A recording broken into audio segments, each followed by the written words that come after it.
Welcome back everyone, I really hope you're all doing well. So it's officially spring now here in the UK, so that means it is time to plant up my caladium bulbs and my Colocasia esculenta. I've been dry storing my bulbs for the past 3 years and this method works well for me, so that's what I do with mine. So every year I reuse these plastic pots and I label them up just so I remember what's in them. This is the label machine that I use to label them up. I've had this for quite a while. It's really handy. So we've got my red abyssinian in that bag there. In this box I've got my caladiums and Colocasia esculenta. In regards to the soil mix, I'm just using my aroid mix, although it's not quite as chunky as normal, but I'll link below for you my soil mix video. I think for my banana I'm just going to use some compost from the shed because I don't really want to use up all my houseplant mix. So I'm just going to go through all the bags and check the bulbs are okay. From memory, this is the caladium that multiplied the most last year. So they're nice and firm, which is a good sign, and you can even see a tiny little bit of growth there. Generally with the caladium bulbs they're kind of flat on the bottom, but if you're not quite sure which way to plant them, just plant it sideways. So last year I added a bit of sawdust into the paper bags, which seems to have worked well. Again with this one you can see a little bit of growth already, and then the bottom part is flat. So this is my frog in a blender. As I said, this is the one that's multiplied the most out of all my caladiums. So I have got a slightly bigger pot for this one. I do plant them quite shallow. So I've just sat them there on top of the soil. So I'm just going to put a thin layer of soil on top of them. So even if you can see a little bit of it sticking up through the soil, that's okay. Once I've potted them all up, I'll give them all a quick water as well. Let's see how Big Red has done. This is one of my favourite caladiums. I tend to grow all my caladiums as houseplants apart from a couple of them, which I normally put outside. I think I put out Frog in a Blender last year, and I think my smaller red flash was outside. I'm not quite sure what happened to that. I might have even forgotten about it and it's still outside in a pot. Nice and firm, which is what we want, and signs of growth, which is great. So let's get Big Red potted up. In regards to the spacing of the bulbs, I don't think it really matters, to be honest. I just put mine about an inch apart.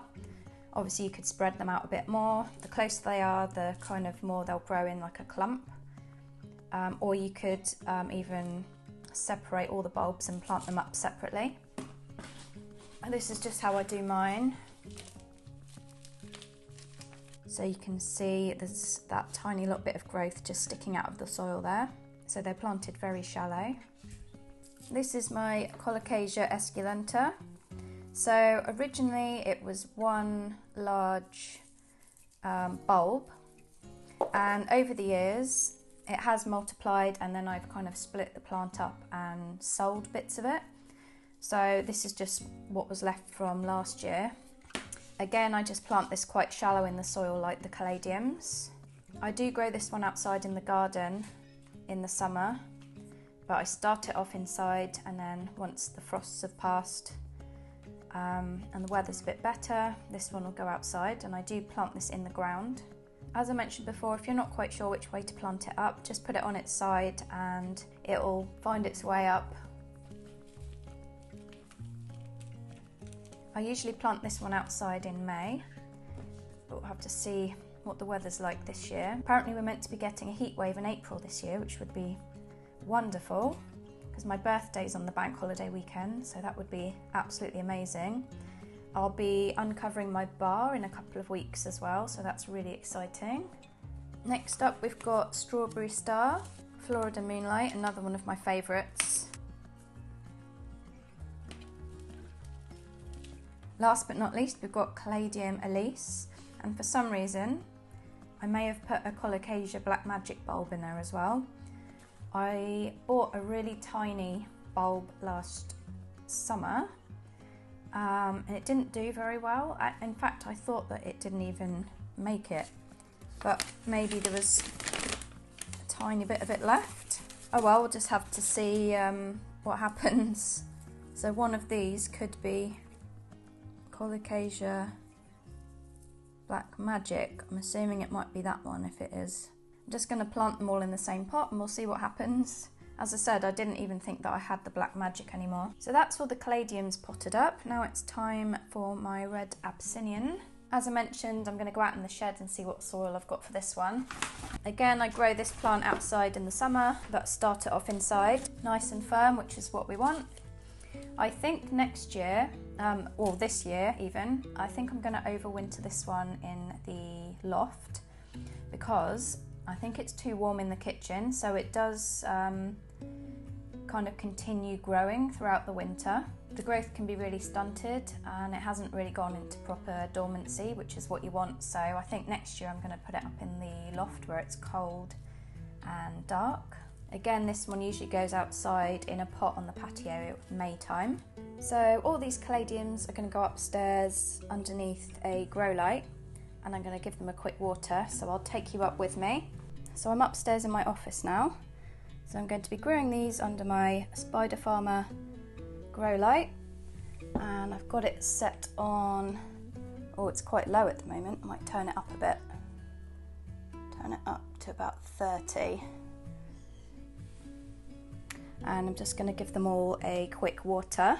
Just a little bit of water to start with, and then once we see signs of growth I can increase that every week. So excited to see them all come back to life. And then my esculenta's down here, not enough room in the cabinet for him. I forgot to mention, if you don't have grow lights, just put your bulbs in a warm and bright place on a windowsill or next to patio doors. Before I had the grow lights, I just used to keep all mine in the living room next to the patio doors, and that's a west facing window. Basically, the warmer and brighter the environment, the quicker they'll come up. Some people also like to start theirs off on a heat mat as well, because that warms up the soil and encourages growth, but it's pretty warm in this room. It's currently 25 degrees in here, so hopefully it won't take too long for them to start sprouting. And I guess that's it for now, so I'll keep you updated on the progress. We'll see who comes up first. I can't remember who it was last year. Let me know in the comments below which are your favourite caladiums to grow. There's so many different varieties to choose from and they're so eye-catching and colourful. They really do look amazing in a tropical garden, but I do really enjoy growing them inside as well. Thanks so much for watching. If you've got any questions, just leave them in the comments below. I'll also link my caladium playlist for you underneath the video, and that just shows how I overwinter them, how I grow them, how I look after them. So if you're new to caladiums, you might find that playlist useful. Take care everyone, happy gardening, and I'll see you all soon.